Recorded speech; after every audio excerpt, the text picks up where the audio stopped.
मौके पर पहुंचकर उन्होंने हालात का जायजा लिया। तो आपको बता दें कि वहां कल हंगामा हुआ था, जहां अंतिम संस्कार के दौरान बड़ी संख्या में उपद्रवी वहां पर जुट गए थे। पुलिसकर्मियों पर उन्होंने पत्थर फेंके थे। अब देखिए, जो पूरा आपराधिक मामला है वो कैसे सियासी रंग लेता हुआ नजर आ रहा है, क्योंकि मृतक के भाई ने ये आरोप लगाया है कि समाजवादी पार्टी के कार्यकर्ता होने की वजह से उसकी हत्या की गई है।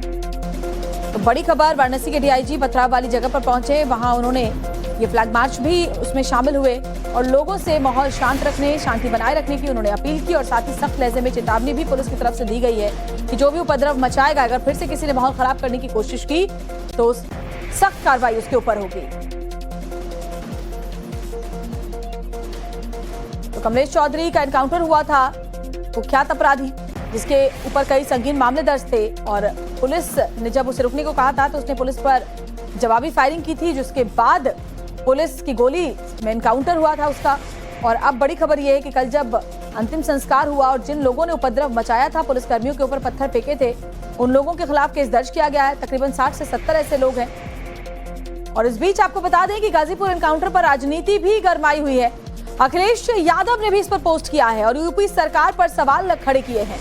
तो बड़ी खबर आपको बता रहे हैं, जरा देखिए किस तरीके से ये जो पूरा।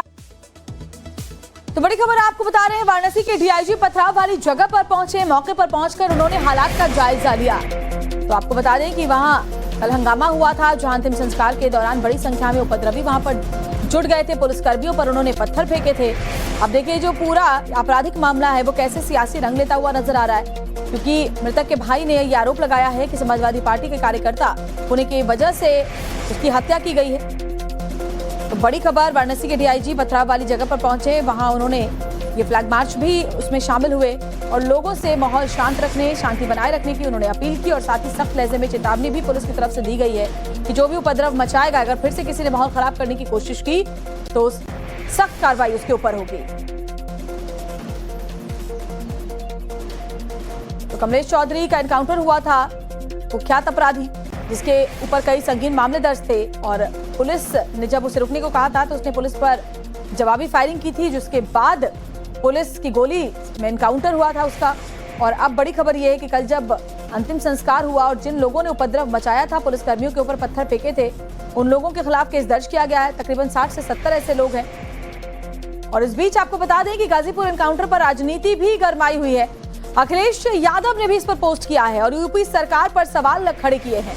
तो बड़ी खबर आपको बता रहे हैं, जरा देखिए किस तरीके से ये जो पूरा आपराधिक मामला है, एक अपराधी के एनकाउंटर का मामला। तो बड़ी खबर आपको बता रहे हैं, वाराणसी के डीआईजी पथराव वाली जगह पर पहुंचे, मौके पर पहुंचकर उन्होंने हालात का जायजा लिया।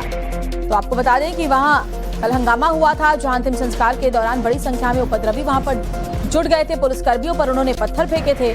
अब देखिए, जो पूरा आपराधिक मामला है वो कैसे सियासी रंग लेता हुआ नजर आ रहा है, क्योंकि मृतक के भाई ने ये आरोप लगाया है कि समाजवादी पार्टी के कार्यकर्ता होने की वजह से उसकी हत्या की गई है।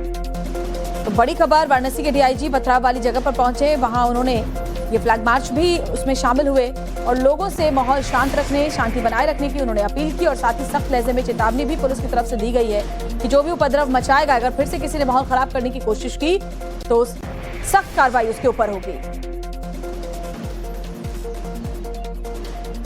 तो कमलेश चौधरी का एनकाउंटर हुआ था, कुख्यात अपराधी जिसके ऊपर कई संगीन मामले दर्ज थे, और पुलिस ने जब उसे रुकने को कहा था तो उसने पुलिस पर जवाबी फायरिंग की थी, जिसके बाद पुलिस की गोली में एनकाउंटर हुआ था उसका। और अब बड़ी खबर यह है कि कल जब अंतिम संस्कार हुआ और जिन लोगों ने उपद्रव मचाया था, पुलिसकर्मियों के ऊपर पत्थर फेंके थे, उन लोगों के खिलाफ केस दर्ज किया गया है। तकरीबन 60 से 70 ऐसे लोग हैं। और इस बीच आपको बता दें कि गाजीपुर एनकाउंटर पर राजनीति भी गरमाई हुई है।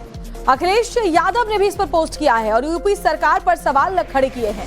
तो बड़ी खबर आपको बता रहे हैं, जरा देखिए किस तरीके से ये जो पूरा आपराधिक मामला है, एक अपराधी के एनकाउंटर का